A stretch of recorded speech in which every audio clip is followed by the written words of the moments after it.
Spesial buat pendengar setia RKO dimanapun berada.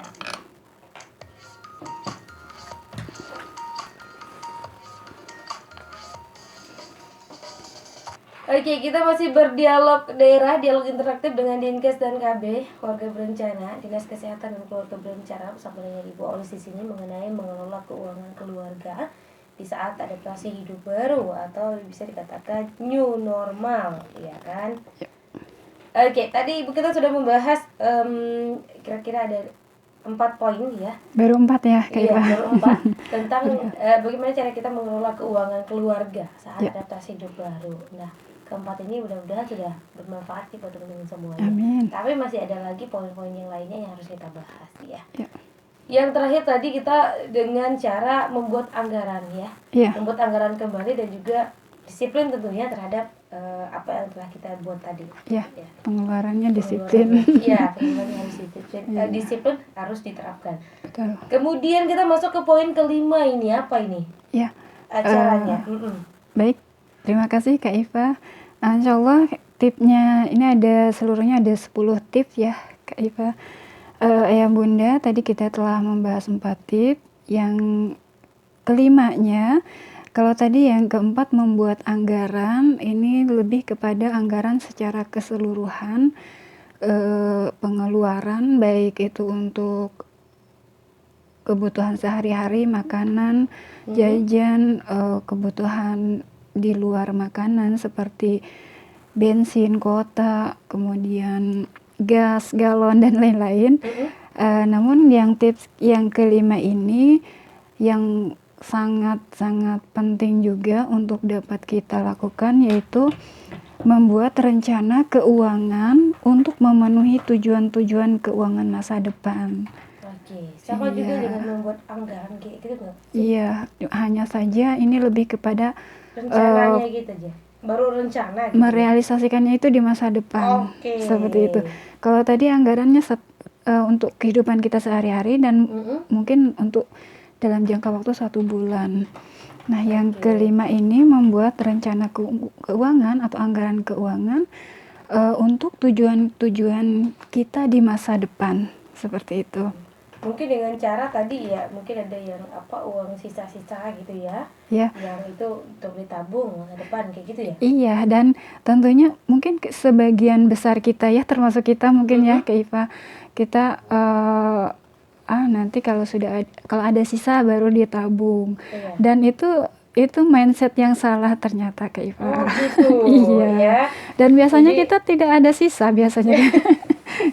Mana ada uang bersisa. Iya, betul. Oke, kalaupun ada sisanya pasti ada kekurangannya lagi. Iya, ya kan sisanya. Betul. Ya Allah. Dan ini pentingnya kita membuat rencana keuangan untuk dapat kita anggarkan di awal. Misalnya kalau mungkin bagi kita rumah tangga yang belum mempunyai rumah, misalnya kita anggarkan untuk membeli rumah. Atau mungkin selanjutnya ketika sudah keluarga yang sudah mempunyai anak, kita anggarkan untuk pendidikan anak. Mungkin saat ini dana itu belum kita gunakan karena misalnya anaknya masih bayi. Nanti ketika anak sekolah kan perlu biaya yang besar tentunya. Atau mungkin kebutuhan-kebutuhan lain, misalnya dalam spiritual, misalnya kita ingin ibadah haji atau umroh, dan itu tidak cukup dengan uang yang sedikit, kita perlu menabung jauh-jauh hari sebelumnya. Seperti itu. Jadi untuk masa depan jangka panjang tentunya gitu. Betul. Ya. Kalaupun seandainya kita mungkin ada teman-teman di luar sana yang kalau kayak gitu katanya mungkin aja kalau seandainya saja ini umurnya panjang. Kalau umurnya pendek gimana? Umurnya pendek kan ada keluarga yang warisi kan gitu ya. Itu nanti jatuhnya sedekah kan atau waris gitu. Nah, seperti itu. Betul. Nggak ada ruginya kok ya. Iya. Dan Kak Iva, ini juga termasuk mindset juga ya Kak Iva. Ketika kita sendiri mungkin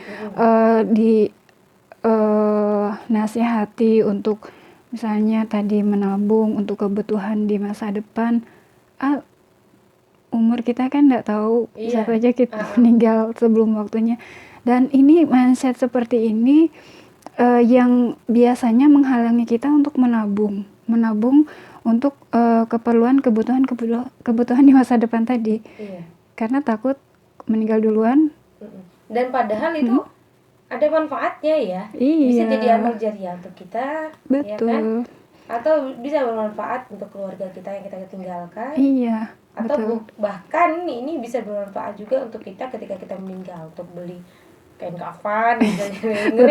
Ngeri kali ya. Betul. Atau mungkin untuk pengurusan kita, Iya, jenazah kita. jenazah, iya kan, tahlilan dan lain sebagainya. Nah, itu juga harus kita pertimbangkan. Iya. Nah, poin yang kelima ini untuk membuat rencana ini mungkin ya bisa dikatakan sebagai kita menabung sejak dini. Iya, betul. Harus disisihkan memang uang tabungan untuk masa depan. Iya, dan disisihkan ini tentunya di awal ya, Kak Iva. Iya. Jangan menunggu jangan menunggu sisa pokoknya tadi gitu ya. Iya. Ya, jadi dari awal itu memang sudah dianggarkan, direncanakan. Dan mungkin kita sering kali berdalih ya, jangankan untuk menabung seperti itu, untuk keperluan sehari-hari saja masih sulit seperti itu. Tentunya ketika kita membuat alasan, tentunya akan selalu ada alasan ya, Kak Iva. Menabung tidak bisa tidak harus besar. Setiap penghasilan dari kita kan bermacam-macam ya, Kak Iva, tingkatannya. Mungkin semampu kita bisa disisihkan berapa, sebesar itulah kita menabung. Seperti itu. Nggak ada salahnya juga gitu ya. Dan itu juga untuk keperluan mendesak sih, seandainya ada apa-apa yang terjadi gitu kan. Iya. Dan tentunya menabung di awal juga menuntut kita untuk bisa lebih berhemat. Iya. Seperti itu. Lebih hemat lagi. Iya. Oke, itu poin yang kelima. Yang kelima. Kita masuk poin yang keenam. Iya. Yang keenam, Ayah Bunda, tipsnya yaitu memilih dan memilah antara kebutuhan dan keinginan ini, Kak Iva. Menghindari membeli sesuatu yang memang benar-benar, tentunya hanya membeli yang memang benar-benar kita butuhkan. Ingin beli barang bermerek padahal belum mampu beli barang bermerek, ingin wow atau tampil mahal, ini tentunya kita mengutamakan belanja sesuai kebutuhan, bukan berdasarkan keinginan seperti itu. Bukan berdasarkan nafsu kita. Iya, gitu ya. betul. Kalau menurutkan nafsu mungkin satu mall ya itu semuanya mau diambil. Gitu. Iya, betul. Tapi harus disesuaikan dengan keadaan saat ini. Iya. Dan terkadang kita membuat argumentasi ya, kayak kan makan itu kan kebutuhan seperti itu. Iya. Namun ketika makannya misalnya di restoran itu sudah masuk ke keinginan. Seperti itu. Atau mungkin pakaian itu kan kebutuhan, namun ketika pakaian itu misalnya berlebihan, bermerek, itu sudah termasuk ke dalam keinginan. Seperti itu. Jadi yang namanya manusia juga gak akan ada pernah puasnya ya. Betul. Selalu kurang bermerek lagi ya. Kurang makan lagi. Iya. Oke, itu tadi poin yang keenam. Oke. Kita masuk ke poin ketujuh. Baik. Yang ketujuh, Ayah Bunda, yaitu mengutamakan untuk menyisihkan penghasilan untuk dana darurat nih, Kak Iva, yang sama tadi dengan menabung nggak sih? Sama, hanya saja peruntukannya yang berbeda. Oke. Iya, kalau tadi yang poin 5 itu untuk masa depan untuk masa depan, misalnya tadi yang untuk beli rumah atau mungkin pendidikan anak, untuk haji gitu ya. Atau umroh. Dan yang ketujuh ini sama, menabung, menyisihkan uang di awal, namun nanti peruntukannya untuk dana darurat. Iya, dana darurat misalnya kejadian-kejadian yang nauzubillah ya tidak kita harapkan misalnya, dan itu membutuhkan dana yang cukup besar agar tidak mengganggu kebutuhan hidup sehari-hari, misalnya untuk makan, dari dana darurat inilah kita gunakan. Seperti itu. Dan biasanya itu ya, kalau setiap orang itu menabung, dia itu tidak ada yang namanya ini kan namanya kan dipilih ya. Hmm? Ini untuk apa? Ini simpanan untuk apa? Ini simpanan untuk apa? Kayak gitu juga kan. Iya. Ini simpanan ini atau tabungan ini untuk masa depan jangka panjang nanti, untuk beli Iya. rumah dan lain sebagainya. Iya. Kemudian yang ini untuk darurat dan lain sebagainya. Iya. Tapi kebanyakan orang itu ketika nabung, nabung udah nabung, Iya. simpen duit. Dan ini juga, ya betul. Iya. Dan ini juga Kak Iva, kelemahan kita ya. Mm-mm. Bisa dikatakan kelemahan kita ketika menabung, kita menabung asal menabung tanpa tujuan. Iya. Iya. Nabung aja, nyimpen aja, Iya. nyimpen, gitu kan. Dan itu yang membuat kita gagal dalam menabung. Oke. Jadi harusnya itu Iya. menabung itu dengan ada tujuan ya. Tujuan goal yang jelas, misalnya ini kita nabungnya untuk pendidikan anak, jadi kalau bukan untuk pendidikan anak jangan dikotak-katik. Iya. Seperti itu. Atau ini untuk rumah nih, walaupun kita ada sesuatu saat ini yang menurut pikiran kita sangat-sangat penting, Mm-mm. jangan diambil. Seperti Oke. itu. Kayak gitu ya. Jadi mengutamakan untuk menyisihkan dana juga untuk urusan-urusan atau kejadian-kejadian darurat. Iya, betul. Dan ini dana darurat ini sangat-sangat penting. Kalau dalam ilmu finansial itu minimal Kak Iva Mm-mm. sebesar 12 kali pengeluaran rutin bulanan. Wow. 12 minimal. Iya, itu Dan minimalnya. iya, namun walaupun 12 kali pengeluaran, misalnya pengeluaran kita 3 juta setiap bulan, tinggal kita kali 12 Mm-mm. kali atau 12 bulan. Namun dalam mengumpulkannya itu tidak harus sekaligus. Oke. Iya, bisa kita dalam jangka waktu 3 atau 4 bulan ke depan baru terkumpul seperti itu. Nggak masalah ya. Iya, yang penting ada ikhtiar. Ada ikhtiarnya. Iya. Jadi untuk mengutamakan menyisihkan dana darurat tadi. Iya. Itu poin yang ke-7. Yang ke-7. Yang ke-8. Yang ke-8, ayah bunda, prioritaskan pembayaran hutang-hutang atau cicilan. Ya, itu yang utama. Iya. Kalau cicilan itu nggak dibayar bakal ditarik tuh. Iya. Ya kan? Prioritaskan hutang juga. Hutang juga kalau nggak dilunasi juga ya kan? Iya. Kalau meninggal susah. Iya, betul. Dan Jadi sama-sama penting semuanya. Prioritaskan hutang ataupun cicilan itu ya. iya. Apalagi kalau sudah ada dananya, sudah ada peruntukannya untuk membayar hutang, Iya. cepat-cepat di. Nah, kalau menurut Bayarkan. saya sih ya, kalau misalnya nggak sempat, ya kalau bisa disempet-sempetin juga ya untuk disisihkan untuk tabungan masa depan dan lain sebagainya. Iya, Tapi kalau nggak juga nggak apa-apa, yang penting prioritaskan dulu ini hutang. hutang. Gitu Iya, ya. iya, Bahaya sekali tentunya. betul. Alangkah senangnya atau bahagianya ketika ada keluarga yang mau gitu ya untuk menanggungnya ketika Iya. kita sudah nggak ada. Tapi kalau coba nggak ada, Iya. gimana? Terus juga Kak Iva, kalau kita Mm-mm. misalnya pemikirannya seperti itu, kasihan yang kita tinggalkan juga ya, Iya, ditinggalin kayak hutang. gitu. Ya, gitu kan. Kasihan di situ. Tapi kalau orangnya ikhlas juga, ya Iya, nggak apa-apa sih ya kan. betul.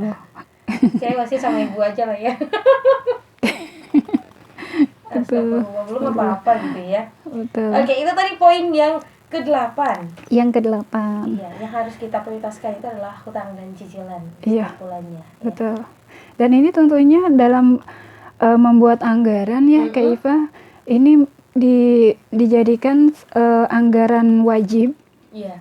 Yang anggaran wajib itu kan artinya anggaran yang memang Harus. Gitu yang pertama kali, Mm-mm. kategori pertama untuk kita anggarkan, Iya. yaitu tadi ini membayar hutang atau Iya. cicilan, Mm-mm. kemudian menabung untuk masa depan, Mm-mm. dan selanjutnya untuk biaya pendidikan, dan barulah kebutuhan sehari-hari, barulah keinginan Iya, barulah kebutuhan dan pokok. lain-lain. Nah, itu yang harus kita ketahui gitu ya. Iya. Nah, ya memang juga.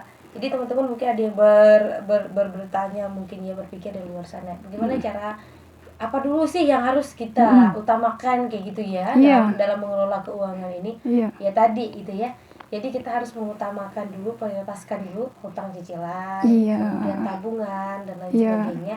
Kalau Baru- dalam Islam mungkin yang Iya. pertama sedekah dulu ya, atau Mm-mm. zakat seperti itu. Oke, jadi habis itu baru kebutuhan pokok kita sehari-hari, baru Iya. keinginan. Iya. Kalau ada baru- lebihnya. atau hiburan nanti ya Kak Iva hiburan. dianggarkan. Iya, oke. Kita masuk ke poin yang ke-9 nih. Iya, yang Apa ke-9 tuh? ya Bunda, apabila dimungkinkan antisipasi kondisi darurat melalui asuransi, miliki asuransi yang cukup, tidak lebih dan tidak kurang. Oke. Mungkin kalau yang dianjurkan pemerintah mungkin BPJS ya kayak minimal lah. Minimal ada BPJS. Seperti itu. Yang dianjurkan gitu ya. Iya. Antisipasi kondisi darurat. Ya. Oke, itu tadi poin yang ke-9. Iya. Terus kita ke poin ke-10 nih. Yang ke-10, yang terakhir ini ya Kak Iva. Pandemi ini menuntut semua orang untuk cepat menyesuaikan diri dengan pola kerja baru. Walaupun banyak kegiatan yang tidak dapat berjalan seperti biasanya, untuk itu kita dapat memulai mengambil peluang usaha untuk menambah pendapatan. Intinya di poin yang ke-10 ini Kak Iva, kita pandai-pandai mencari peluang untuk mencari tambahan penghasilan. Intinya seperti itu. Untuk menambah penghasilan lah ya pokoknya. Iya, mencari can lah kalau can tepi. Iya, kalau orang kita yang halal. Can tepi tapi halal. Iya, kan? betul. Ada hal-hal yang banyak yang yang kita tidak perlu untuk membelinya mungkin ya. Jadi kita bisa cari can tepinya tadi dengan cara kita menanamnya sendiri. Iya. Kayak cabai, betul. Itu kebutuhan tomat. Termasuk menambah penghasilan juga ya, Kak. Terong. Itu juga memanfaatkan pekarangan-pekarangan kita yang kosong kayak gitu ya. Iya, betul. Atau mungkin yang hobinya bercocok tanam bunga, jadi bisa nanam bunga dijual. Iya. Itu juga bisa menghasilkan, itu peluang tuh ya. Betul. Kalau anak muda mungkin menjadi YouTuber atau bakat YouTuber gitu ya. Iya. Jadi YouTube saja atau mungkin media sosial yang lain yang banyak sih, aplikasi-aplikasi. Atau mungkin berjualan di marketplace yang lebih aman seperti itu. Seperti itu ya. Banyak ya kayak banyak. Atau mungkin membuka les privat seperti itu. Itu banyak yang bisa kita lakukan ya. Iya. Betul. Itu tadi beberapa poin-poin penting yang harus kita ketahui mengenai cara kita mengelola keuangan keluarga di saat adaptasi hidup baru ya Ibu ya. Iya. Terima kasih banyak. Poin-poinnya tadi mudah-mudahan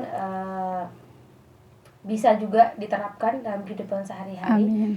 Mungkin bisa kita ulangi lagi. Poin yang pertama tadi adalah untuk melakukan evaluasi ya. Ya. Kita harus melakukan evaluasi katanya tadi. Ya. Evaluasi tentang sumber penghasilan kita. Ya. Kemudian juga melakukan pencatatan pemasukan dan juga pengeluaran secara terperinci. Ya. Kemudian tadi menghitung kembali anggaran